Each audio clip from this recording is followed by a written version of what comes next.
Well, Halito. Today I'm changing the oil in my Jeep. It's a 2023 Jeep Gladiator. This is a 3.6 liter Pentastar engine. Pentastar. They've been around, I don't know, probably 12 plus years, 12, 13, 14 years, something like that. It's a good little motor. I mean, I think the only thing that's kind of shocked me, when I grew up, I had my first truck was an '84 Chevy truck, and that was an iron block and iron heads, and everything was metal. Only thing plastic was the hoses and the belts. It's to have a plastic intake, and so much plastic on these. Even the oil filters right here, and it's a plastic. I wouldn't say plastic. It's a polymer. It's a polymer. But the oil filter housing and everything, that's all part of one unit that goes under the intake. And that's where there's channels where your coolant and your engine oil, your coolant is supposed to cool your engine oil. And it's all plastic or polymer. And this does age. It does age. And here's another thing crazy. Here's my coil packs. So changing spark plugs on this side is no big deal. Changing spark plugs on this side, I have to take the intake off. And I do believe all I gotta do is take off, because it's a two-piece intake. You have this upper piece, then you have your bottom piece down here. And that's where your oil filter housing and oil cooler is under there. But yeah, in order to change spark plugs, I gotta take the intake off. And I just don't, I guess the engineers built it, and when they built this motor, they designed this motor, it was designed outside the motor, outside the Jeep. So yeah, I'm not looking forward to that. I got about 35,000 miles on it now. And so I'm not sure what kind of spark plugs they put in these things. Usually when I do change my spark plugs, I get these iridium plugs that pretty much last for a long time. But yeah, this side ain't no problem. This side, yeah, there's the coil packs and everything. No problem. This side over here, it is everything is buried. Yeah, everything is buried. But yeah, there's no way to reach it. You have to take this whole intake off. But anyway, I'm not worried about that today. Today I'm doing oil change. So let's hop up under this thing, 3.6 liter Pentastar engine, and see what I need to do.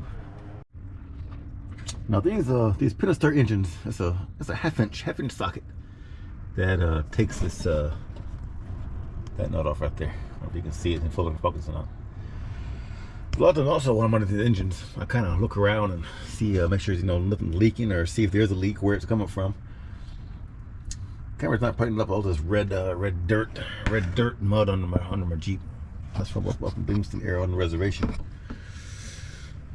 But yeah, other than that, it looks pretty decent under here. I mean, it's just dust and dirt and whatever mud, but there's no leakage, nothing in the out of the ordinary. This thing only has about 35,000 miles, and I don't know exactly where the leak points are. I know rear seals and everything that'll eventually leak in transmission. There's things that's eventually going to leak. But yep. But yeah, I gotta go ahead and take that bolt off and drain the oil. Yeah, it's not on tight. I don't torque my stuff down. I'm sure there's a spec. I'm sure there is. It's still hot. Yeah, it's still hot. It's okay though. I'm sure there's a spec of how many foot-pounds of torque. I don't, for the most part, I don't torque nothing down to spec. I just sort of tighten it and go. But yeah, these 3.6 liter Pentastars here in the States, they call for 020 motor oil. And I think the first two oil changes I ran a 020 oil. And then after that I went back to my 530 Pennzoil. So I mean, if you I think about my reasoning behind this, if you look at this engine overseas, they still use a 30 weight oil basically. And a lot of that is for the America Cafe standards, you know, the oil efficiency standards that we have to go by. This thing here, I got 33s on it, and I'm getting maybe 14, 15 miles a gallon, so I'm not really worried about you know, fuel economy. If I ever got a lift and got like 35 or something, then yeah, for sure, yeah. And I'm not too worried about fuel economy. It's just when you drive these, you know, Jeep, you're not driving it because it's good on fuel. But I go ahead and let that drain out and pop off the oil filter. And by the time I get that all popped off and replaced, I can put this plug back, and this plug should be ready. Now for this oil filter housing, this I think is the weak point. This is a part that every oil change you take off. You don't screw an oil filter on. You have to take this polymer, this plastic lid off, and you take it straight out. And the oil filter is actually attached to the bottom of this. And this is the flaw. I've heard of many people cracking these and you know, over tighten them. Again, there's a torque spec of how much you put it on. I don't use that torque spec at all. To take it off, I use this little 15/16 Harbor Freight deal here. I like this because I can really control it. I see people, I heard there's a tool you can buy, or I heard people getting ratchets and stuff. But I just I like to have this where I can have just that enough control, enough torque, just to slowly spin it.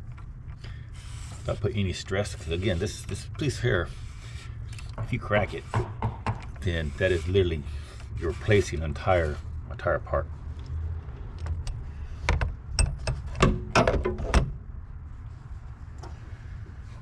And usually I put a little towel right here, because this is the alternator, and this may or may not drip oil.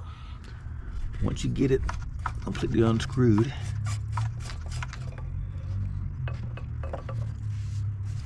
there it is. That is your oil filter. And that's down inside your oil filter housing right there. And that's the part, if you ever break it, if you crack it or break it, that's kind of you gotta take this old intake off and replace the whole thing. Replace your coolant, yeah, it's just all kind of just it's a pain in the butt. Now there's the aftermarket piece that's made of aluminum.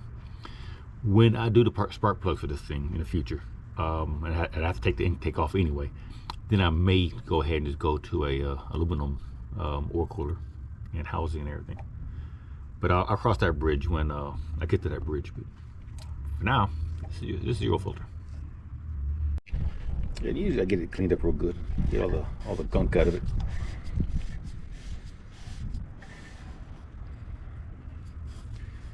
And one thing you got to do, absolutely got to do, this little O-ring here, you have to replace it. Well, I don't say you have to replace it. I'm using that term lightly. Don't leave it off, and don't double stack an O-ring. That's what I'm trying to say. But yeah, to take this, most when you buy an oil filter, an O-ring will come with the kit, and you replace that. But I guess maybe in theory, if you in a pinch, you could reuse this. You know, if let's say you bought an oil filter from Amazon or whatever. I have a Wix. I use a Wix oil filter, and they always come with these. But let's say I got an oil filter and that was missing. I guess in a pinch, you probably could reuse that, because I don't see any damage or anything. So I don't see why you probably couldn't reuse it in a pinch. But yeah, it's amazing how. I mean, it's a polymer. I mean, Glock's handgun Glock, those your lowers are polymer. So I mean, ain't throwing any shade on polymer. It's just, you know, I guess the engineers have figured this out. It just yeah, to me this is a part that through heat, because these engines get hot. You know, in fact, Jeep engines under the hood are known to be hot spaces, because it's just really confined space. But just the idea of getting hot, getting cold, getting hot, getting cold, cycling like that, my brain says this here is a part that would fatigue, including the intake manifold, and you know, the whole oil cooler and everything. But yeah, let me get the new filter on there, get the O-ring off, and see what we got. So this is the old oil filter, old O-ring, oil seal ring, O-ring, how you want to call it. It's kind of funny because yeah, I use Wix all the time pretty much. I bought it from Amazon. It's, you know, it's like I can't remember how much it is. It's cheap. And all the times I've used it, here's a new oil filter right here. All the times I've used Wix, it seems like they always come out with a different color ring. The last one was red. This one was black. I guess the little kid at the Chinese factory is probably colorblind. Yeah, I don't know. Yeah, but yeah, it's kind of funny that every time I have bought a Wix oil filter, it comes in a different color over.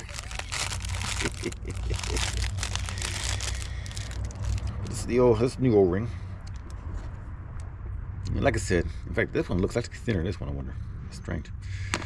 But like I said, yeah, in a pinch, if you really needed to use an oil filter O-ring over again, you probably could. I'm sure there's mechanics out there right now saying, "What are you doing? There's a tool for this."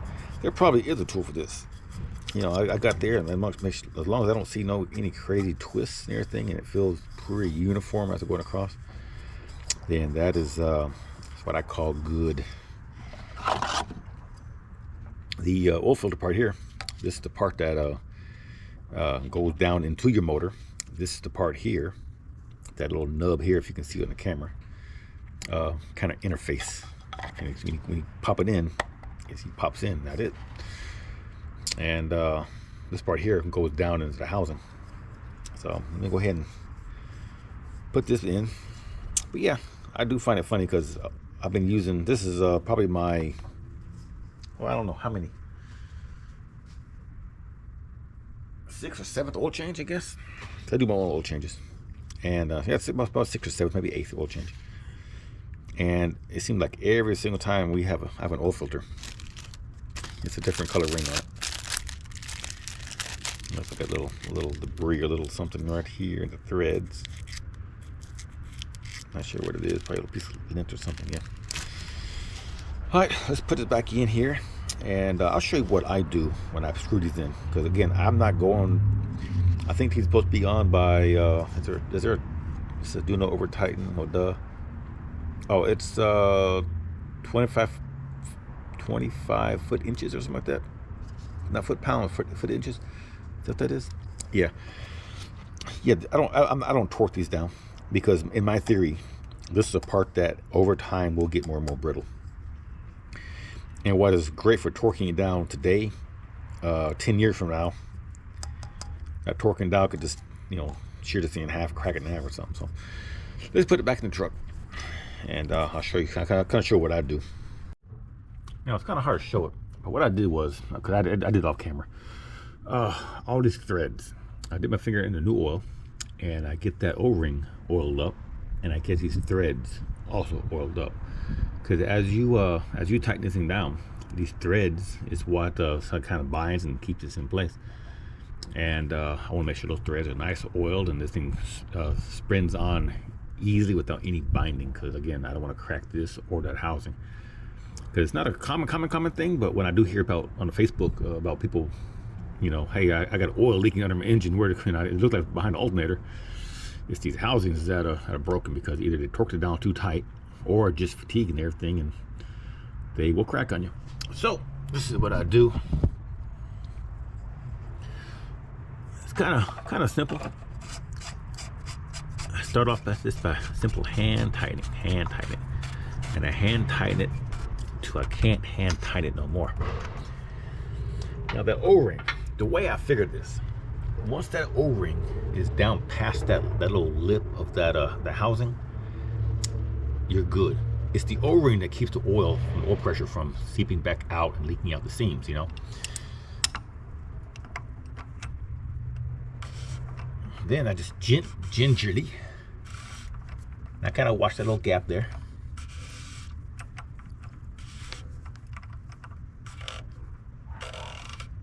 Right there, it feels snug. You know, it's closed. There's no gap. That I get my fingernail, I can barely get my fingernail inside there, but that O-ring is what is gonna seal the housing, filtered housing, the upper filter housing, whatever it's called, the housing in the bottom housing. It's the O-ring that's going to seal this. Without that O-ring, you can put this on here. You can torque it down to spec. With that O-ring, oil will still seep out of that little seam there, because it's not a hydraulic tight seam. Watertight, oil tight. It's not an oil tight seal. It's that O-ring that gets it sealed up. That's what I do. I don't put down no torques, no torque specs or anything. I just get it down there, hand start it, and then once that little seal gets there, and I get my fingernail just inside there, I call that good. And this has not leaked. And I know probably some mechanics out there saying, hey, just follow the spec and everything. That's all good. But it hasn't leaked. And in my mind, of course, I'm not a mechanic, but in my mind, it puts less stress on these plastic components. I want this to last as long as it can until I do replace spark plugs and go aluminum. So here's your oil filter. It's in. Let's go back on the bottom and put in the drain plug, and go from there.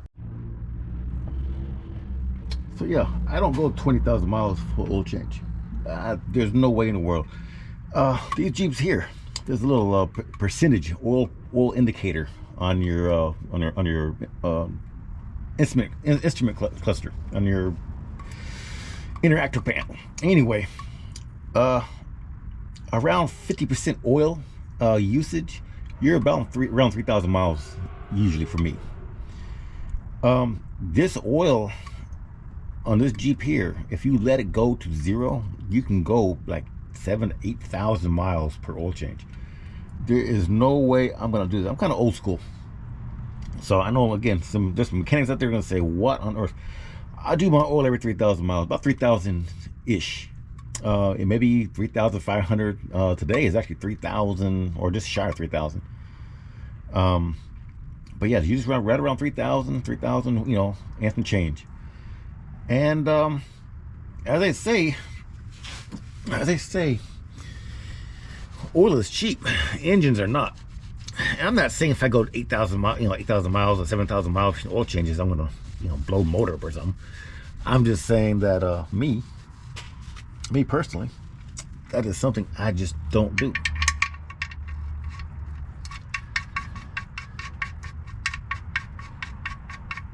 Just like the oil viscosity, the paper, the cap says a 20 weight oil, and yeah, it's great, but I don't. I put a 30 weight because I think a 30 weight has a little more protection, just a little more viscosity in it.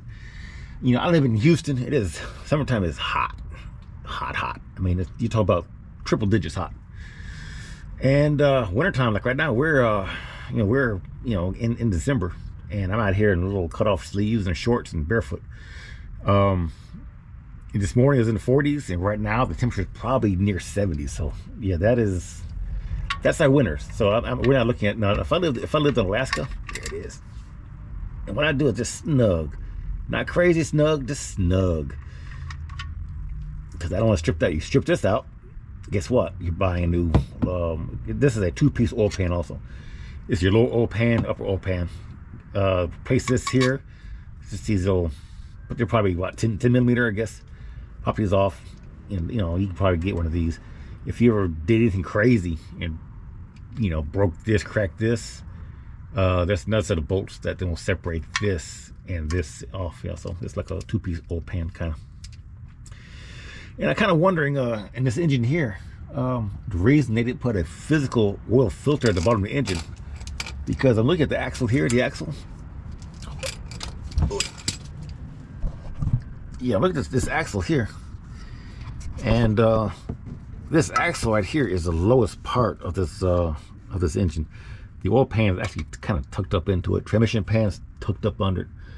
So I'm kind of wondering if they chose not to put an oil filter on the bottom here somewhere, so it's one less thing protruding underneath that will get snagged by a rock or something. It's a Jeep, so odds are you're going to be going off-road, and even a good sized log. If you're off road somewhere going through some, some water or mud or something, and a log gets kicked up and up into your motor, this, I mean, this here pretty tough. But the oil filter, you can, kink an oil filter or stuff, or you actually break, put a hole in the oil filter.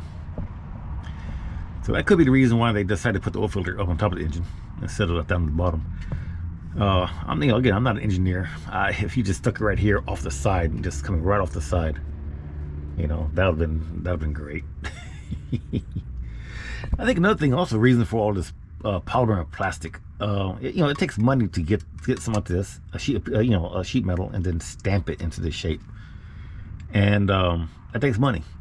And for these plastic pieces, if you can just make a mold and inject that plastic, there's probably some kind of injected system they use, and they make those little housings, 20 at a time or something. So it's probably kind of probably a mixture of being a cost effective, being a cost measure, and the fact that we have plastics and polymers that are a little bit stronger now. I have actually heard of vehicles, I'm talking about like big rigs, trucks that have even your oil pan or like a plastic polymer, which I think is the absolute worst thing you can ever think of, having a polymer oil pan or even a polymer transmission pan. So yeah, so the nuts on, drain plugs on, and let's go top side and put some oil in the motor. It takes 5 quarts of oil, 5 quarts. It's funny because when I first bought this it was that shiny. So yeah, let's put some oil in it. So this is your fill cap here, engine oil. 0W20. Again, I do 5W30. Now, one thing I always do, I like to get things cleaned up a little bit before I open things. I don't know if any dust actually falls off inside there. The oil filter should do its job and catch it.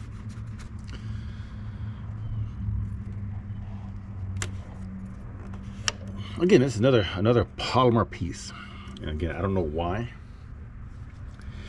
Again, it's probably because of cost. It's easier to print that out in a mold than to. But then again, my old Dodge Ram, my old Chevy. You just open a little thing off the valve cover and dump your oil. That's how we did it. So yeah, I don't know. To me, that'd be simpler. I guess also maybe now we have these spark plugs that are over. Yeah, I guess things are different, designed different. Anyway, I'm just babbling on now. But yeah, trying to get it cleaned up. Just to have it clean. Usually, a clean motor is a happy motor. Now there is actually no easy way of doing this. This is a little Walmart funnel I found that really fits in there. This kind of fits in there good. It's snug and it doesn't want to fall out of it as easy as the other ones.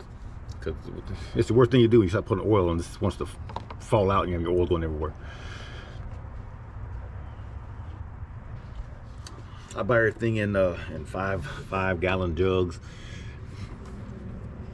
Again, there's no easy way to do it.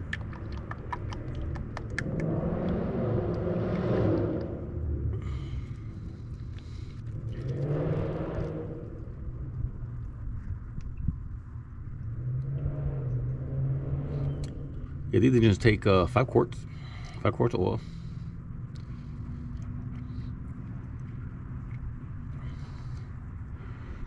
And I don't promote a brand or anything. I use Pennzoil because I like Pennzoil.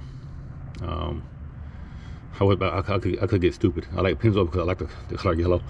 No, I like Pennzoil. Yeah, but if you want to use Pennzoil, if you want to use Valvoline, Castrol, or you want to even use the SuperTech, Walmart SuperTech. I mean, oils are good. They're good engineered nowadays. Hold that there a little bit longer. But yeah, I like Pennzoil. Using a lot of time. Get some stuff cleaned up. Got a little oil spill right here.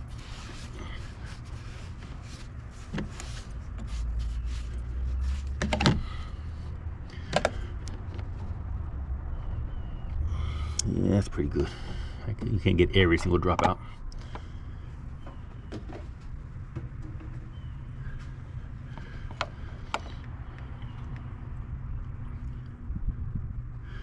Here's a guy watching YouTube. His channel is called it's called a motor oil geek. He's a licensed tribologist. He actually has engineered oils, motor oils. His name is Lake, the motor oil guy. Anyway, he has a pretty good channel out there, because he has a lot of information. Again, also same thing. He doesn't promote any brand of oil. You know, he just says, you know, keep your oil clean, keep it changed, and use quality oil. And he, in his channel, he'll go through the recipe of oil. What's in the oil? What's the base oil? You know, what makes oil function the way it does? Because it's not just you know, oil is not just, you know, just oil out of the ground. It is a recipe of different elements. I mean, you know, different things. You know, which I didn't know that there's calcium in oil, calcium, manganese, and tin, and there's actually metals, trace metals inside of motor oils. So, which is kind of interesting if you think about it. Yeah, that's good.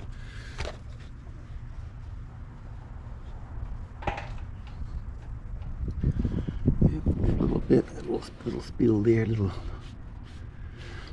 Also, we really like to clean those. If I have a little bit of spill here and there, if you do ever have a leak or something, once you get things cleaned up, if anything new happens, you'll know and be able to see where it's happening better. You know, in theory. There it is, right there. Just one little turn. But yeah, so that is an oil change for a 2023 Jeep Gladiator. Now these Pentastar motors, they're in minivans, they're in a whole bunch of other vehicles also besides the Jeep. Now there are you know, for the Jeeps, there's a Hemi swap. You can take the motor out and put a V8 Hemi in there, which I think is amazing, because when I see this here with the V6, how much lack of space you have to do anything. My brain, I just can't imagine a V8 in this thing. I'm sure that V8's coming all the way out here. I imagine you gotta have a different radiator for a V8. More cooling capacity. I don't know. But yeah, let's start it up and go from there. Another cool thing to note, all the vehicles I've owned, and you know, I didn't notice until like a few days ago. After I bought the Jeep, I kind of climbed through the engine and see what's going on in the engine. This is the first vehicle I ever owned. It had an alternator facing backwards. Most alternators are facing this way. The pulley right here is on this side over here, but this one here actually faced backwards. I wonder if that's a design choice. That they know that you're going to be in the mud situation and stuff, get mud. I don't know, but I thought that was interesting. This is the first one I've ever seen with the alternator facing the opposite direction, which kind of makes me wonder. I haven't chased down the belt, because eventually I have to replace the belt when it gets older. If this belt is captured inside there and I got to take something apart to get it out.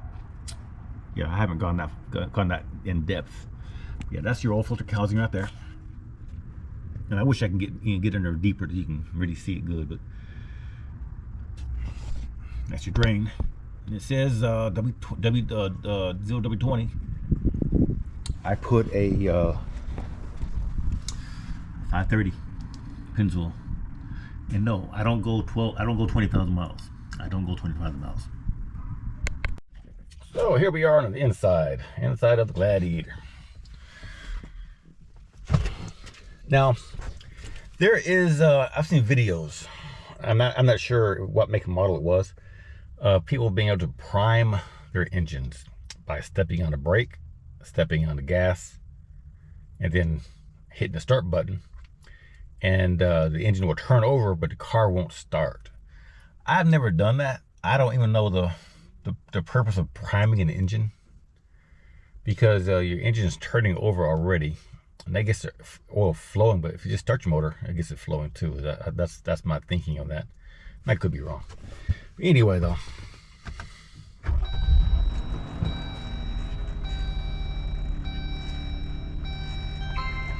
Now I've already turned this back to 0. I already reset that already.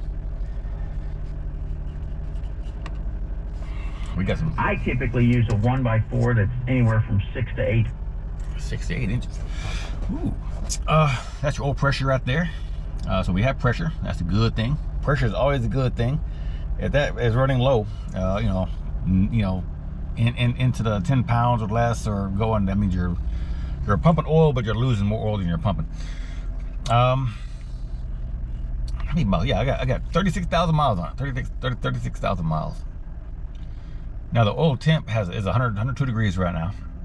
It's crazy also, because I'll be going down the road, and sometimes I'll toggle through these numbers. And here in Houston, summertime, I'll be seeing temps of 228. I've actually seen a 230 one time of engine oil temperature, and that's just sitting in traffic, pavement, stop and go, and you're surrounded by heat. You're surrounded by the ground being hot. You're just surrounded by it. If you ever been in Houston summertime, anywhere in the South, it's hot. It's just hot. It's humid, but it's just a hot, stifling air. But that's the oil pressure there. So yeah, we got oil pressure, and we're holding oil pressure. Getting the oils at 100%. Yeah, right now I'm averaging about 15.6 miles per gallon. Yeah, this is a Jeep. I ain't too worried about that. So yeah, that is an oil change on a Jeep. Now, usually what I do is I let it run idle, and then I go back out and I look around it, make sure that no oil is dripping, no oil is spurting, no oil is doing anything crazy. That's the last thing you want to do. Want to see is oil spurting out of your motor. This is right around there. This is what you gotta look for right here. Any malfunction going on here, oil will be coming out of these seams, and oil will be here and be dripping down there. And I don't see no oil, so that's kind of a good thing. That's a good thing. That little clicky here, that's the injector that's injecting. I've heard people talk about these motors having lifter issues, cam issues. And I've heard of different solutions for those things. Ooh. Yeah, I don't know. I don't know what but I try to keep current on the lifter issues. It seems like recently most motors being manufactured, it sounds like your cams and lifters are fighting each other all the time, and that's your motor failures, is your cams and lifters and things. This motor here, like I said, the 3.6 liter Pentastar, it's been around north of 12 years, I think. 12, 14 years, 15 years maybe, I don't know. I have to look up what year it came out. But usually when a motor's out, any major flaws, you're gonna know about it pretty fast. I guess if you don't maintain your motor, the one place that it would fail on you is probably your lifters and stuff, in your cams, because those are areas that I mean your everything else. I mean your connecting rods, your cam, those are all, oil has been injected under pressure on those, so they're oil under pressure. It's your lifters and your little lobes that are oil just being kind of sprayed onto it, and they're just rotating and getting doused as they rotate. So there's no really, your lifter cam interface right there. I think these have roller bearing lifters. Same thing with the Hemis. Now I've heard the Hemis. One of the reasons why their lifters, the Hemi tick, a lot of is the article. I think an article or video I saw about a mechanic talking about he serviced a lot of fleet vehicles, like police and other emergency vehicles. And these vehicles have a lot of idle time. They sit around, they just idle. A lot of times you see cops outside the freeway ready to give tickets. 90% of what they do is just sitting there idling with the AC running. And there is, you know, under speed, your oil is being doused and splashed onto your lifter and onto your cams and lifters and everything. But sitting idle, that part of your engine is being starved from oil. That's from what I hear. That's why he mentioned, and he kind of mentioned that's why he thinks is the reason why a lot of Hemis get the tick and have lifter problems, because of excessive idle time. And yeah, I know these 3.6 liter Pentastars and these Jeeps, they have little roller lifters also. I think they're hydraulically controlled, I believe. And yeah, I kind of wonder, because I don't sit around idling hardly, too much. It's always driving and in traffic, or driving to work, or well, when I go camping or whatever I'm going. The idea of sitting in a Jeep idling all day long, yeah, none of my vehicles have ever done that anyway. So yeah, but yeah, the Pentastar, I've heard the biggest gripes is the plastic oil filter housings and lifters and cams, chewing each other up, which is, yeah, kind of strange. When I hear that, the first question I want to ask is, how do you sit around idle all day long, or I don't know. This vehicle here seems to be, I got 36,000 miles, no problems, no issues. I've already did a auxiliary battery delete. I've already did that. And funny, right after I did that, about a month later, the battery went dead on the main battery went dead on me. I had to go down, go to AutoZone and buy another battery. But yeah, that's the oil change on a Jeep Gladiator. It's pretty simple. I gotta recommend doing your own work, honestly. Growing up, things like oil changes and even tire rotations. A lot of times, up to recently, I do my own tire rotations. But I live in a place where my driveway is like this, and my street has a hump in it, so there's no flat spot for me to do a tire. It's hard to jack this truck up on jack stands and take all the tires off, and because everything's at an angle. It's hard. It can't be done. So nowadays, I go and eat the price. Most times after an oil change, I run down to Discount Tire and $50 and let them rotate my tire for me. If I ever got in a situation where I'm in a flat area, where I'm flat ground again, I just do it myself. I get a little impact wrench in the back of the truck. I can just zip them off and be my own one-man pit crew. But right now, with everything on angles and everything, I try to jack the truck up, put on jack stands. It just falls. Just our angles are too steep. My street has a hump in it, and my driveway is literally sitting on like a 12-degree angle or something like that. It's a crazy angle. So that's all I got. That's the oil change. Like I said, right now it's going good.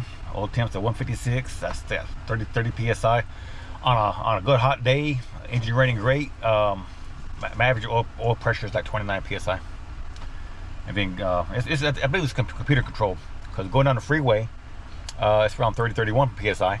And then if I gun it and have to get going, I will see it climb to 50, 60, 70 psi. But the minute I get to the speed I'm trying to go, it then automatically drops back down to about 30, 31.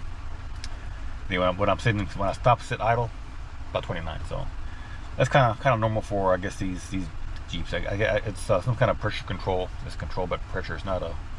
Remember my old Chevrolet, the harder you mesh that gas, the higher your oil pressure climbed. It was a dummy system back in those days. But yeah, that's all we got.